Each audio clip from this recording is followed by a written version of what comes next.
الحمدللہ رب العالمین والصلاة والسلام علی محمد الامین اعوذ باللہ من الشیطان الرجیم بسم اللہ الرحمن الرحیم.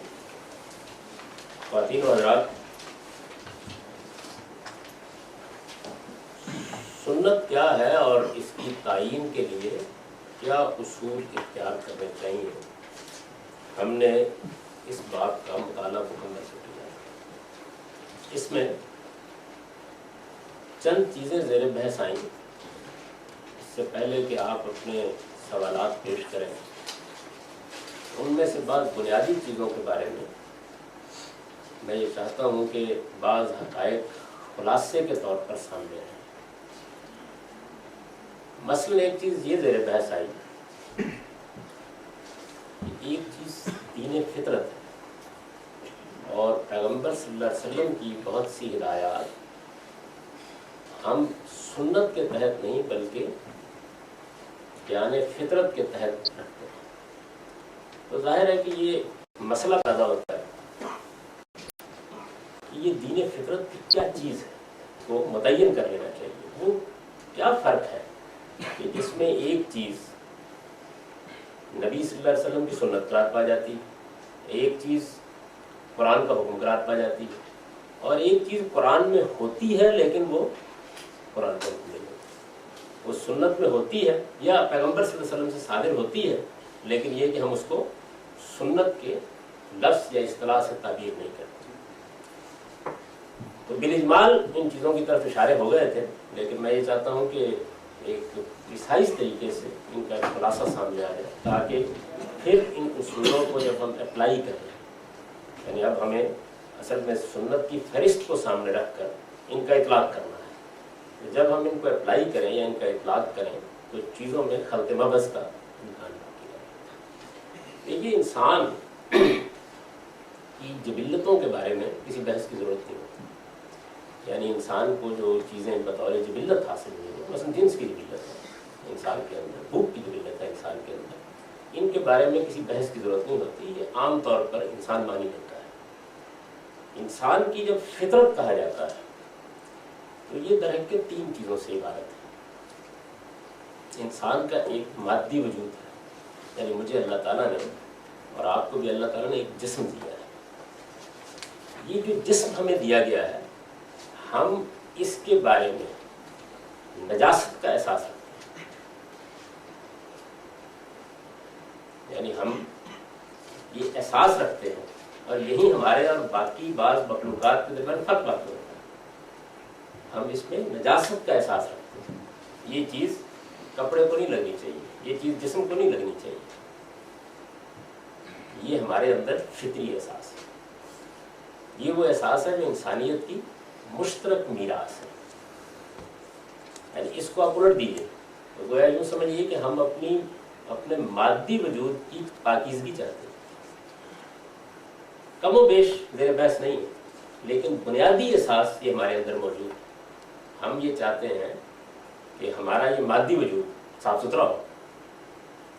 اب پاکیزگی کا احساس یہ اصل میں جو یہ تاثر ہمارے اندر پیدا کرتا ہے، یہ شعور ہمارے اندر پیدا کرتا ہے. ہمارے اس وجود کا دوسرا پہلو یہ ہے کہ ہم اندر بھی ایک پوری دنیا رکھتے ہیں. ہمارا دل دھڑک رہا ہے، ہمارا دماغ ہے، ہمارا معدہ ہے. اب یہ سب کچھ اگر قدرت کے عمومی قانون کے تحت کام کرتا رہے اور ہمیں اس میں کسی مداخلت کا کوئی احساس نہ ہو تو الگ بات ہے. لیکن اس مشینری کو چالو رکھنے کے لیے، روب عمل رکھنے کے لیے ہمیں کچھ کھانا پڑتا ہے، کچھ پینا پڑتا ہے. اور دلچسپ بات یہ ہے کہ یہاں بھی ہم یہی احساس رکھتے ہیں. یعنی ہمارے ہاں کچھ چیزیں طیب للطعام ہوتی ہیں، اس کو مذہب کے حوالے سے الگ کر کے کچھ نہیں. یعنی ہم ان چیزوں کو کھانے کے لیے، لیکن آپ کراہت محسوس کرتے ہیں، آپ نجاست محسوس کرتے ہیں، آپ کے اندر کسی چیز کے برے ہونے کا احساس ہوتا ہے، خواہ وہ ذائقے کے لحاظ سے ہو، خواہ وہ کسی چیز کے اثرات کے لحاظ سے ہو، خواہ وہ کسی چیز کی حیت اور صورت کے لحاظ سے ہو. یہ چیز بھی ہمیں جانوروں سے بالکل الگ ایک احساس دیتی ہے. ہمارے اندر اس کا شعور ہوتا ہے. اس کے بعد جو تیسری چیز ہے وہ ہمارا اخلاقی وجود ہے. یعنی وہاں بھی یہی صورتحال ہے کہ ہم بعض چیزوں کے غلط اور صحیح ہونے کا احساس ہے. تو انسانی فطرت اصل میں انہیں تینوں چیزوں سے عبارت ہے. یعنی اپنے مادی وجود کے بارے میں یہ شعور ہم کو دیا گیا ہے کہ اس میں ایک چیز پاکیزگی ہوتی ہے اور ایک چیز غلط ہوتی ہے، ایک چیز ہمارے لیے اچھی ہوتی ہے اور ایک چیز بری ہوتی ہے، ایک چیز ہمارے لیے نفاست ہوتی ہے، لطافت ہوتی ہے اور ایک کثافت ہوتی ہے۔ یعنی یہ احساس ہم کو اپنے مادی وجود کے بارے میں بھی فطری طور پر ودیت کر دیا گیا ہے، اور کھانے اور پینے کی چیزوں کے معاملے میں بھی ہمارا معاملہ جانوروں کا سا نہیں ہے، یعنی وہ اپنی طبیعت کے لحاظ سے یا جبلت کے لحاظ سے بعض چیزوں کو کھاتے ہیں، بعض کو نہیں کھاتے۔ ہمارے ہاں یہ باقاعدہ ایک احساس و شعور ہے، جس احساس و شعور کے ساتھ ہم فیصلہ کرتے ہیں اس بات میں۔ تو یہ دوسری چیز جو ہے ہمارے اندر موجود ہے، اخلاقی احساس، تیسری چیز۔ اب جب ہم دین کا مطالعہ کرتے ہیں تو یہ معلوم ہوتا ہے کہ دین کیا ہے۔ دین اصل میں ہمارے ان تینوں پہلوؤں میں پاکیزگی کو قائم رکھنے کا، یعنی دین کچھ نہیں، صرف یہ۔ اگر کوئی آدمی یہ جاننا چاہے کہ دین کیا ہے تو دین کیا ہے، یعنی اب اس وجود کا، اس وجود کے یہ تینوں پہلو، میرا مادی وجود، میں کوئی چیز اپنے جسم میں بطور خوراک لے رہا ہوں، میرا یہ عمل، اور میرا اخلاقی وجود، اس کو پاکیزہ ہونا چاہیے۔ یعنی یہی چیز ہے جس کو قرآن مجید کبھی یطہرکم تطہیرا، یا کبھی اس طرح کہ انما یرید اللہ ان یذھب عنکم الرجس بیان کرتا ہے۔ یہ رجس، یہ غلاظت، یہ گندگی، یہ آلودگی، یہ آلائش، خواہ وہ میرے جسم سے متعلق ہے، خواہ وہ میرے کھانے پینے سے متعلق ہے، اور خواہ وہ میرے اخلاقی وجود سے متعلق ہے، اس کو اللہ تعالیٰ کہتے ہیں کہ یہ لاحق نہیں ہونا چاہیے۔ اور وہ یہ کہتے ہیں کہ یہی امتحان ہے جس میں تمہیں ڈالا گیا ہے۔ یعنی اس میں بعض چیزیں ایسی ہیں کہ جن کے معاملے میں ہم فیصلہ کرنے میں غلطی کرتے ہیں، وہاں اللہ تعالیٰ رہنمائی کر دیتے ہیں، لیکن ان کی ساری رہنمائی کا دائرہ حقیقت میں یہی ہے۔ اگر آپ پورے دین کا جائزہ لیں تو معلوم ہوگا کہ یہی دائرہ ہے۔ چنانچہ جب ہم نے یہ کہا کہ ایک چیز دین فطرت ہے، تو یہاں دین کا لفظ اصطلاحی مفہوم میں استعمال نہیں ہوا۔ آپ چاہیں تو یہاں دین کے لفظ سے التباس پیدا ہونے کی وجہ سے لفظ استعمال نہ کریں، آپ کہیں ایک چیز فطری ہدایت پہلی، یعنی دین کا لفظ اصطلاحی مفہوم میں تو اس ہدایت کے لیے استعمال ہوتا ہے جو ہمیں پیغمبروں کی وساطت سے ملی۔ اگر اس سے التباس پیدا ہو رہا، جب ہم نے دین فطرت کہا تو اصل میں اصطلاحی معنی میں دین نہیں بولا، بلکہ اس اشتراک کے لیے بولا کہ جو اس دین میں جو ہمیں اصطلاحی طور پر ملا ہے اور اس دین میں جو خدا نے دیا ہے پیدا ہو جاتا ہے اس کے نتیجے میں۔ اچھا، اب اگر یہ بات واضح ہو گئی ہے کہ ہمارے پاس ایک فطری ہدایت ہے تینوں چیزوں کے بارے میں، فطری ہدایت موجود ہے، وہی فطری ہدایت ہے جس کو قرآن مجید معروف اور منکر سے تعبیر کرتا ہے، یعنی وہی فطری ہدایت، وہی فطری ہدایت ہے جس کو قرآن مجید رجس، غلاظت اور تطہیر اور اس طرح کے اسالیب میں ادا کرتا ہے۔ یہ فطری ہدایت اگر جتنی فطرت میں موجود ہے اور جیسے موجود ہے ویسی کی ویسی میرے اور آپ کے ہاں موجود ہو، اس کو قرآن بیان کر دے، اس کو پیغمبر بیان کر دے، یعنی اس کے اندر کوئی اضافہ کیے بغیر، میں اضافوں کی آگے مثالیں دوں گا کیا چیز ہوتی ہے اضافہ، کوئی تغیر کیے بغیر، کوئی تعین کیے بغیر جتنی ہے اور جیسی ہے بیان کر دے، تو یہ نہ قرآن کا حکم ہے نہ سنت ہو۔ یعنی مثال کے طور پر آپ یوں سمجھیے کہ جھوٹ بولنا یہ ایک بری چیز ہے، اخلاقی چیز کی مثال لے لیجیے، جھوٹ بولنا ایک بری چیز ہے۔ ایک مادی چیز کی مثال لے لیجیے، یعنی انسان کا بول و براز کر کے لتڑے ہوئے رہنا ایک بری چیز ہے۔ یا مثال لے لیجیے، یعنی دنیا میں مشترک طور پر مثال لیجیے کسی انتہائی غلیظ چیز کی، اس کو کھانا ایک بری چیز ہے۔ کچھ اختلافات سے قطع نظر کرتے موٹی موٹی باتوں کی مثال لے لیجیے۔ اب فرض کیجئے کہ اس بات کو بین ہی رسول اللہ نے بیان کر دیا، بین ہی قرآن نے بیان کر دیا، تو میں اس کو نہ قرآن کے حکم میں رکھوں گا نہ سنت کے حکم میں رکھوں گا، میں اس کو فطری ہدایت کی کیٹیگری میں رکھوں گا، اگرچہ یہ قرآن میں بیان کی۔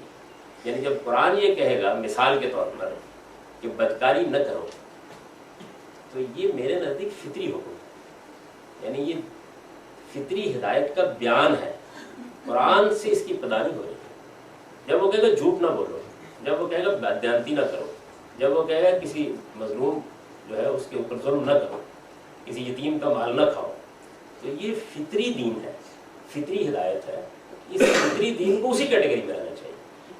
یعنی یہ اس میں اصل میں جب آپ یہ کہیں گے کہ یہ قرآن کا حکم ہے تو آپ بنیادی حقیقت کی نفی کر رہے ہیں۔ اچھا، اسی طرح کی کوئی بات رسول اللہ صلی اللہ علیہ وسلم بیان کریں، یعنی جس طرح فطری دین جو میں نے اس کا ذکر کیا، اس کا شعور ایک عیسائی کو ہے ایک یہودی کو ہے، ایک ہندو کو ہے، مجھے ہے، آپ کو ہے. تو سوال یہ ہے کہ پھر یہ قرآن کا حکم کیسے ہو سکتا ہے؟ پھر یہ سنت کا حکم کیسے ہو سکتا ہے؟ یہ تو اصل میں اللہ تعالیٰ کی دی ہوئی وہ ہدایت ہے جو میرے اندر موجود ہے اور ازل سے موجود ہے. میں اس ہدایت کو شیئر کر سکتا ہوں، اس پر گفتگو کر سکتا ہوں، اس پر بات کر سکتا ہوں دوسرے انسان سے، اور تھوڑا بہت مطلب اختلاف بھی ہو جائے گا، کوئی فرق نہیں پڑتا اس سے، وہ ہر چیز میں ہو سکتا ہے. لیکن یہاں میرے اور دوسرے آدمی کے درمیان کوئی کتاب، کوئی قرآن، کوئی تورات، کوئی انجیل، کسی پیغمبر کا کوئی سوال نہیں. میں جھوٹ کے بارے میں جب گفتگو کرتا ہوں تو مجھے اس کے لیے قرآن کی آیت پڑھنے کی کوئی ضرورت نہیں. اور جب رسول اللہ صلی اللہ علیہ وسلم یہ فرمائے کہ جھوٹ بولنا بری بات ہے، مثال کے طور پر حضور کے پاس ایک آدمی آتا ہے اور وہ آگے کہتا ہے کہ یا رسول اللہ مجھے کوئی بنیادی بات بتا دیجیے، تو آپ نے فرمایا کہ جھوٹ نہ بولا. تو یہ حدیث ہے، لیکن اس سے کوئی دین میں اضافہ نہیں ہوا، یہ کوئی سنت نہیں، یہ قرآن کا بھی کوئی حکم نہیں، یہ اصل میں فطری ہدایت کا بیان ہے. تو پہلی بات جو جس کو سمجھ لینا چاہیے وہ یہ ہے کہ فطری ہدایت، اب یہ فطری ہدایت میرے مادی وجود کی تطہیر کے باب میں بھی ہوگی. یہ فطری ہدایت کھانے اور پینے کی چیزوں کے بارے میں بھی ہوگی. جب پیغمبر یہ کہے گا کہ دیکھیے بات یہ ہے کہ یہ درندوں کا گوشت نہیں کھانا چاہیے آدمی، تو میں اس کو پیغمبر کے احکام میں نہیں رکھ سکتا، اس لیے کہ یہ فطری ہدایت ہے. بینے ہی جس طرح میں جھوٹ نہ بولنے کو اس میں نہیں رکھ سکتا. کیوں نہیں رکھ سکتا؟ اس کی وجہ یہ کہ اس کی ابتدا نہ قرآن سے ہوئی ہے نہ پیغمبر سے ہوئی. قرآن مجید میں بھی یہ جتنی آیات ہوں گی ان سب کو بھی بیان فطرت کہا جائے گا، نہ کہ وہ قرآن کے احکام کی فہرست ہوگی. ایک یہ بات اچھی طرح پڑھی. تو سوالات جب ہوں گے تو آپ کر سکتے ہیں، لیکن میں واضح کرنا چاہتا ہوں کہ کیا چیز ہے. چنانچہ وہ جو ایک پورا کا پورا اصول میں نے بیان کیا ہے کہ اگر رسول اللہ صلی اللہ علیہ وسلم بھی چونکہ انسانیت ہی کے گلے سرسبد ہے تو وہ فطری چیزوں کو بیان کریں گے نا. یعنی یہ کہیں گے کبھی آدمی کو کہ بددیانتی نہ کرو، جھوٹ نہ کرو، اچھے اخلاق سے کام کرو. یہ ساری چیزیں جب آپ کہہ رہے ہوتے ہیں تو اصل میں آپ دنیا کو کوئی نئی اطلاع نہیں دے رہے ہوتے ہیں، بلکہ انسان کی فطری ہدایت کی یاد دہانی کر رہے ہیں. تو جب یہ فطری ہدایت کی یاد دہانی کو کر رہے ہوتے ہیں اس میں کوئی اضافہ، کوئی کمی نہیں کرتے، کوئی تحدید، کوئی تعین نہیں کرتے، تو کچھ نہیں. اچھا اب اسی میں ایک چھوٹی سی مثال لے لیجیے. بدکاری کرنا ایک بری چیز ہے، یہ تو فطری ہدایت ہے، بیان ہو گئی. اس کے ارتکاب پر آدمی کو 100 کوڑے کی سزا دی جائے، یہ فطری ہدایت نہیں ہے. یعنی یہ چیز فطری ہدایت سے متعلق نہیں ہے. اب جیسے ہی بدکاری کے بارے میں یہ قانون بیان کیا جائے گا تو اب یہ دیکھا جائے گا کہ یہ سنت ہے یا قرآن ہے. یا مثال کے طور پر ایک چیز فطری طور پر موجود ہے انسانوں کے اندر، کمیونیکیٹ بھی ہو جاتی ہے اگر بیان کریں، لیکن یہ کہ یہ کس درجے کی چیز ہے یہ متعین نہیں ہوتا. یعنی درجہ کیا ہے اس کا؟ پیغمبر آتا ہے اور آ کے بتاتا ہے اس کا درجہ یہ ہے. اب یہ سنت کی کیٹیگری میں بھی آ جائے گی، اب یہ قرآن کی کیٹیگری میں بھی آ جائے گی. اس کی ایک مثال یوں سمجھیے کہ آپ کو کہا جاتا ہے مثال کے طور پر کہ بھائی اپنی آپ مونچھیں پست رکھیں. میں سادہ سی مثال دے رہا ہوں، یہ بڑی سادہ فطری بات ہے. اس کی وجہ یہ ہے کہ انسان کی شخصیت اور حیات میں یہ اخلاقی لحاظ سے بھی ایک متکبرانہ تاثر پیدا کرتی ہیں اور کھانے پینے کی چیزوں کو بھی غلاظت سمیٹ لیتی ہیں. یہ میں آپ سے کمیونیکیٹ کر سکتا ہوں، یہ بات فطری چیز ہے، یعنی اس میں کوئی مسئلہ نہیں. یہ واجب ہے کہ ایسا کیا جائے. یعنی اب کیا کیا گیا؟ کچھ بھی نہیں ہوا، صرف یہ ہے کہ ایک فطری حکم کو اٹھا کر وجوب کے درجے میں لے جائے. اس کا وجوب کے درجے میں لے جانا یہ اصل میں اس کو سنت کی کیٹیگری میں، ورنہ آداب کی چیز ٹھیک اچھی بات. یعنی اگر اس کی بنیادی حیات کو تبدیل نہیں کیا گیا، بنیادی طور پر اس کے بارے میں یہ فیصلہ کرنا کہ یہ وجوب کی چیز ہے، یہ لازم ہے. کبھی مثال میں ناخن کاٹنا ہے تو ناخن سادہ سی بات ہے، صفائی کا تقاضا ہے کہ ناخن تراش کے رکھے جائیں، لیکن ناخن تراشنا لازم ہے،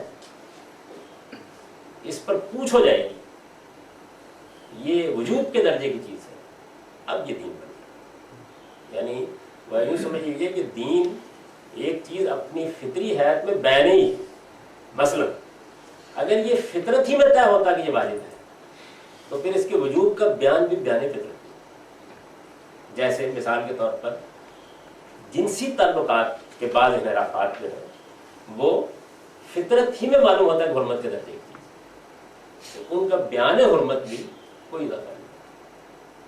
یعنی خواہ کسی چیز کی تعین کر دی جائے، خواہ تحدید کر دی جائے، خواہ اس کے اندر سے یہ متعین کر دیا جائے کہ یہ واجب ہے یا کراہت کے درجے میں، اس کو متعین کر دیا جائے، تو اصل میں یہ کام ہے کہ جو پیغمبروں کی جگہ پر لے آتا ہے. اب قرآن آ گیا، اب دیا ہے.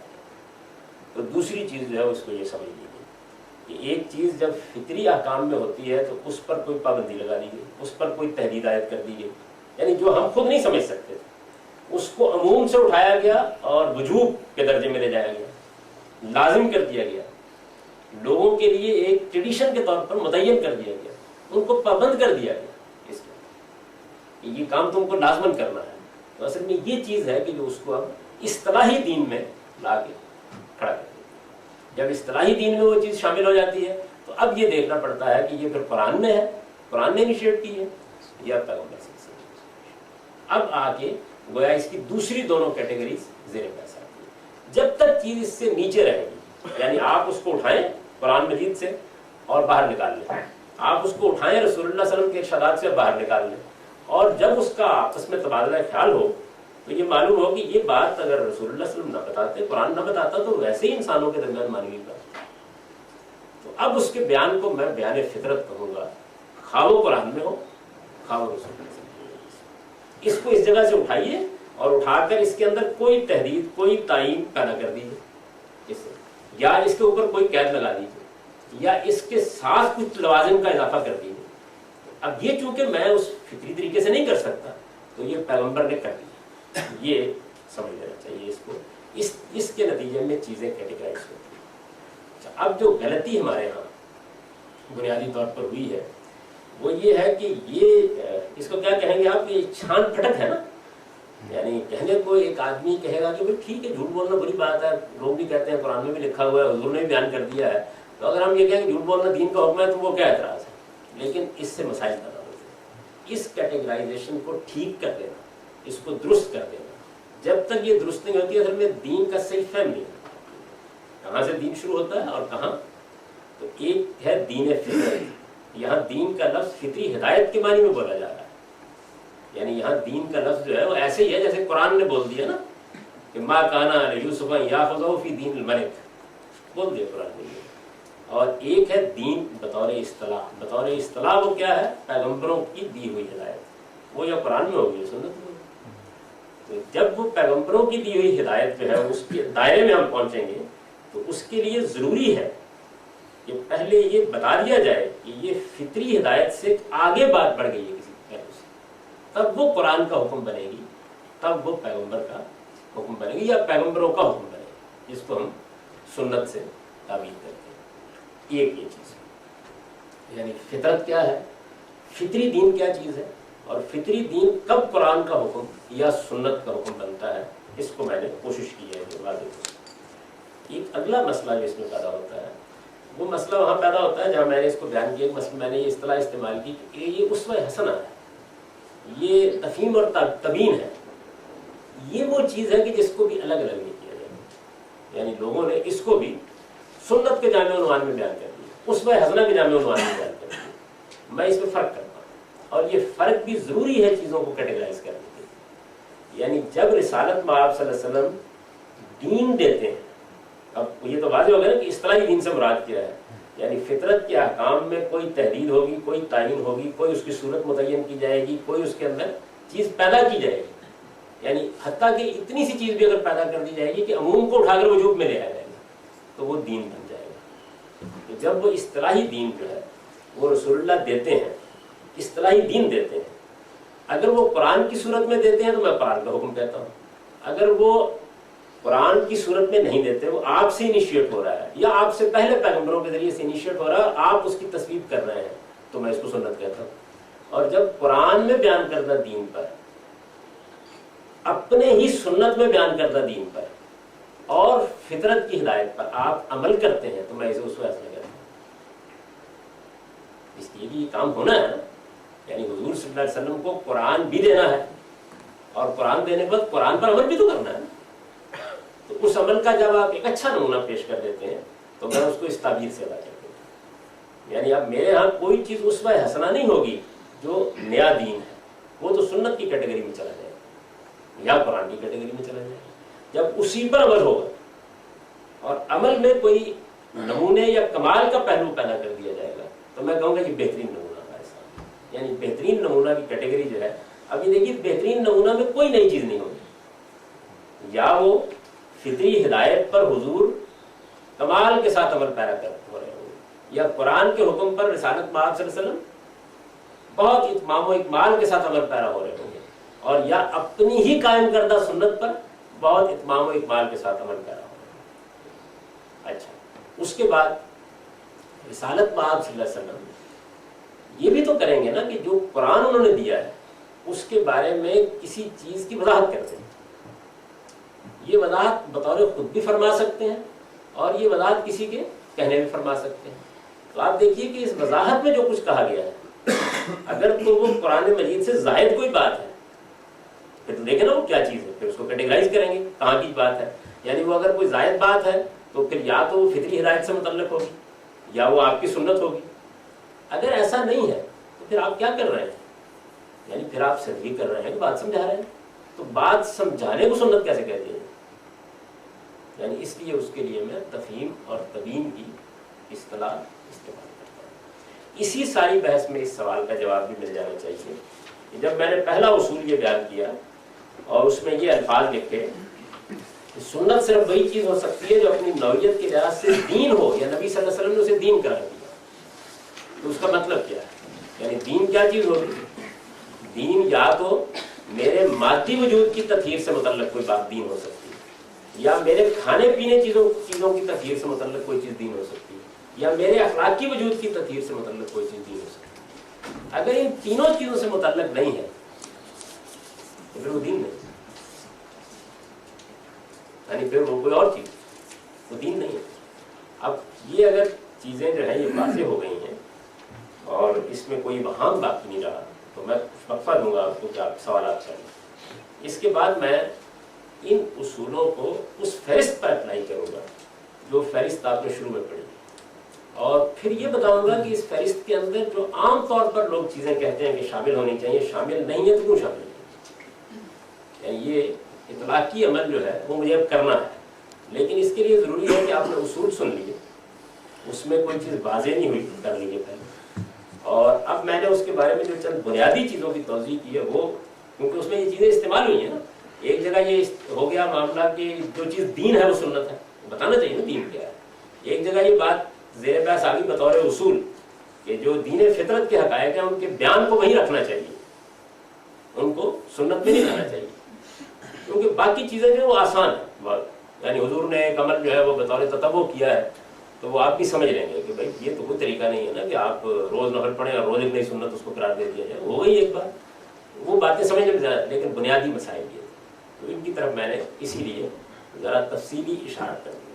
اب آپ ان کو سمجھنے کے معاملے میں اگر کوئی اہم سوالات ہیں تو وہ لے آئیے سامنے, ان کا جائزہ لینے کے بعد اپلیکیشن, اور اس میں ظاہر ایک بات بالکل واضح ہو جائے گی, کیونکہ انسان عملی طور پر جب اطلاق کرتا ہے تو پھر سمجھ لیتا ہے کیا ہو گیا ہے. اس میں دونوں چیزیں زیر بحث لاؤں گا, جو شامل کیا گیا ہے کیوں کیا گیا ہے, اور جو نہیں شامل کیا گیا وہ کیوں نہیں کیا.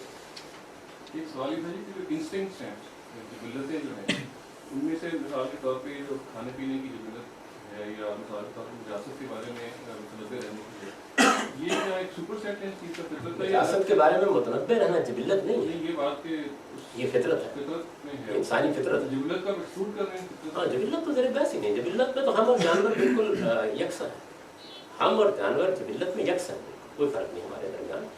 فطرت کہاں سے شروع ہوتی ہے؟ میں نے اس کے 3 چیزوں سے شروع ہوتی ہے. میرے مادی وجود کی تطہیر کے شعور سے, میری خوراک کھانے پینے کی چیزوں کی تطہیر کے شعور سے, میرے اخلاقی وجود کی تطہیر کے شعور سے. یہ فطرت ہے, اسی کو انسان کہتے ہیں.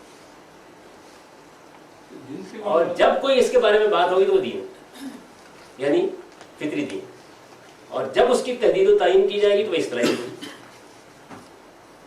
جنس کے معاملے میں انحرافات نہیں, وہ بھی فطرت ہی سے ہم چونکہ طے کرتے ہیں اس یعنی وہ انحراف جو ہے وہ میرے اخلاقی احساس حیا کے خلاف ہے، اسی لیے تو وہ دین کا مسئلہ بنتا ہے۔ یعنی اخلاقی وجود جو میرا ہے، ایک ہے میرا مادی وجود، ایک ہے میرا کھانا پینا، اور ایک ہے میرا اخلاقی وجود۔ اخلاقی وجود میں کیا ہے؟ جھوٹ اور سچ کا شعور، دیانت اور بددیانتی کا شعور، حیا اور بے حیائی کا شعور، یہ میرے اخلاقی وجود کے حصے ہیں، ساری کی ساری چیزیں۔ یہ میری جبلت نہیں ہے، میرے اخلاقی شعور کا حصہ ہے یہ چیز۔ یہ اخلاقی شعور جو ہے جب مجرد ہوتا ہے، مثلا یہ کہا جائے کہ حیا اچھی چیز ہے، تو پھر کچھ نہیں ہوا، یہ فطری ہدایت کا بیان ہے، فطری ہدایت کا بیان ہے۔ لیکن جیسے ہی اس حیا کے بارے میں کوئی قاعدہ بنایا جائے گا، مثلا اسی حیا کو قاعدہ بنا کے قرآن مجید نے خواتین اور مردوں کے لیے ایک آداب پورے کے پورے بیان کر دیے کہ ان کا لحاظ رکھا جائے گا، اب یہ اصطلاحی دین بن گیا۔ لیکن اگر مثلا یہ آداب فطری ہوتے، لوگوں کے اندر عام رائج ہوتے، اور قرآن مجید یا سنت صرف یہ آگے کرتے کہ یہ واجب ہو گئے، تو پھر بھی یہ اصطلاحی دین بن گیا۔ اس لیے کہ لوگوں کو ان کے وجوب کا پتہ نہیں چل سکتا۔ جب یہ سب ایک تو چیز انسان کے اندر یہ فطری احساس ہے، جھوٹ بولنا بری بات ہے یا اس طرح کی، اور آپ نے بہت سی مثالیں دی۔ ایک دوسری چیز انسان کے اندر عقل ہے، انسان سوچتا ہے کوئی بھی چیز خواہ وہ محسوس کرے یا دیکھے اس کے بارے میں سوچتا ہے، اور ایک خاص دلائل کا طریقہ اختیار کرتا ہے اس کو سمجھنے کے لیے۔ ان دونوں کا کیا ریلیشن کیا ہے آپس میں؟ عقل تو اصل میں دیکھیے بات یہ ہے کہ میرے اندر وہ فیکلٹی ہے جو میرے اس فطری شعور کو بھی شعور کی سطح پر رکھتی ہے، اور جو اس کے بارے میں پیدا ہونے والے ابہام کو بھی انالائز کر سکتی ہے۔ اور اگر انسان سے اس بنیاد پر گفتگو کی جائے تو وہ گفتگو کو سمجھ بھی سکتی ہے اور اس پر استدلال بھی کر سکتی ہے۔ وہ ایک بالکل الگ فیکلٹی ہے۔ آپ یوں سمجھیں کہ آپ کے اندر جو کچھ پایا جاتا ہے وہ اس کو دیکھنے کا ذریعہ ہے، آپ کے باہر جو کچھ پایا جاتا ہے اس کو دیکھنے کا ذریعہ ہے۔ یعنی وہ ایک آئینہ ہے جس سے آپ دیکھ سکتے ہیں۔ چنانچہ دیکھیے کہ وہ حیا جو میرے اندر ہے، عقل معروف ہو جائے تو یہ نہیں ہے کہ وہ انسان کا فطری احساس ختم ہو گیا ہے، نہیں، اب اس کو دیکھنا ختم ہو گیا۔ جیسے میری آنکھیں ختم ہو جاتی ہیں تو میں حواس سے ایک چیز سے محروم ہو جاتا ہوں، اس کے بعد میں سامنے کی چیز آپ کو نہیں دیکھ سکتا۔ تو جیسے آنکھوں سے محروم ہو کے میں آپ کو نہیں دیکھ سکتا، ایسے عقل سے محروم ہو کے میں اپنے اندر نہیں دیکھ سکتا، باہر نہیں دیکھ سکتا۔ وہ تو میرے پاس ایک بڑی اعلیٰ فیکلٹی ہے جو اصل میں مجھے ان چیزوں کا شعور دیتی ہے۔ جیسے کہ قرآن و سنت کے بعد کون سا ایسا پیمانہ ہے کہ ہم دنیا کے ہر معاشرے کو یہ یاد کروا سکیں کہ فطرت اصل نہیں ہے؟ ظاہر ہے کہ یہ تو میری غلطی ہے، بہت سی جگہوں پر لوگ کھانے پینے کے معاملے میں خاص طور پہ بات کر رہا ہوں کہ لوگ بہت سی چیزیں کھاتے ہیں جو ہمارے ہاں ہم ان سے ظاہر ہے کہ پسند نہیں کرتے ہیں کھانا، یا ہماری فطرت بات ہوتی ہے، لیکن بہت سے لوگ یہ کہتے ہیں کہ ہم یہ بڑی شوق سے کھاتے ہیں اور ہمیں کوئی اس میں غلازت کا بھی احساس کوئی خاص بحث تو کی اس ضرورت میں نہیں، ریفرنس کیا ہے؟ یہ کس ریفرنس کوئی سے خاص بحث کی بھی ضرورت نہیں ہے۔ آپ اپنے اس احساس کو کمیونیکیٹ کرتے ہیں اور یہ بتاتے ہیں کہ ہم تو اس سے بڑی کراہت محسوس کرتے ہیں، اور انبیاء علیہ السلام بھی جو انسان کی صالح فطرت کا ایک بہترین نمونہ ہے وہ بھی اس سے محسوس کرتے رہے ہیں، اور انبیاء علیہ السلام سے بیان بھی کر دیتے ہیں۔ یعنی اب ہمارے لیے مثلا کھانے پینے کی چیزوں میں رسالت میں آپ صلی اللہ علیہ وسلم نے بڑا اچھا، بلکہ حضور نے کیا تمام انبیاء نے بیان کر دیا، یعنی انہوں نے سمجھایا ہمیں کہ اصل میں یہ چیز ہے کہ جس کو کمیونیکیٹ کرو، یہ درندگی ہے، بنیادی طور پر جو چیز ہے درندگی، یہ ہم نے سمجھ لی نا، اب اس کو ہم کمیونیکیٹ کر سکتے ہیں۔ اور جہاں نہیں کر سکتے وہاں کوئی بحث کرنے کا مسئلہ نہیں ہے، وہاں ٹھیک ہے، ہم نے اپنی بات کہہ دی، دوسرے نے اپنی بات کہہ دی۔ جن چیزوں میں بڑا فساد پیدا ہونے کا اندیشہ تھا وہ اصل میں پھر تحریر میں آ گئی ہیں دین میں، تو آپ وہاں پہ اتفاق کر لیں۔ یعنی قرآن مجید کہتا ہے کہ لوگوں کو جانی پہچانی بھلائیوں کی تلقین کرو اور جانے پہچانی برائیوں سے ان کو روکو، یہ کہتا ہے نا معروف اور منکر کا مطلب ہے۔ تو یہ اصل میں فطری ہدایت ہے، یعنی فطری ہدایت میں جو چیزیں پازیٹیو ہیں وہ معروف ہیں، اور جو فطری ہدایت میں چیزیں منفی اثرات رکھنے والی ہیں وہ منکر ہیں۔ تو معروف اور منکر کے بارے میں جب ہم گفتگو کریں گے تو کوئی اختلاف ہو جائے گا، چھوٹا موٹا، کوئی فرق نہیں۔ تو یہ آپ نے فرمایا کہ فطرت کی جب تعیین کر دی جائے تو وہ شریعت یا اصطلاحی دی، دوسرا آپ نے فرمایا کہ وجوب جب بیان کیا جائے، یہ وجوب بیان کرنے کے معنی کیا ہیں؟ ایک تو یہ پوچھنا چاہتا ہے یعنی کہہ دیجیے کہ یہ لازم ہے دینی لحاظ سے، یعنی اس کے اوپر اب مواخذہ ہوگا، اس کی خلاف ورزی جو ہے یہ ممنوع کرا دے گی۔ یعنی یہ ہر فطرت کے معاملے میں نہیں ہوتا؟ ہر فطرت کے معاملے میں کچھ چیزیں کراہت کے درجے میں ہوتی ہیں۔ وجوب یعنی کراہت سے اگلی کیٹیگری ہے،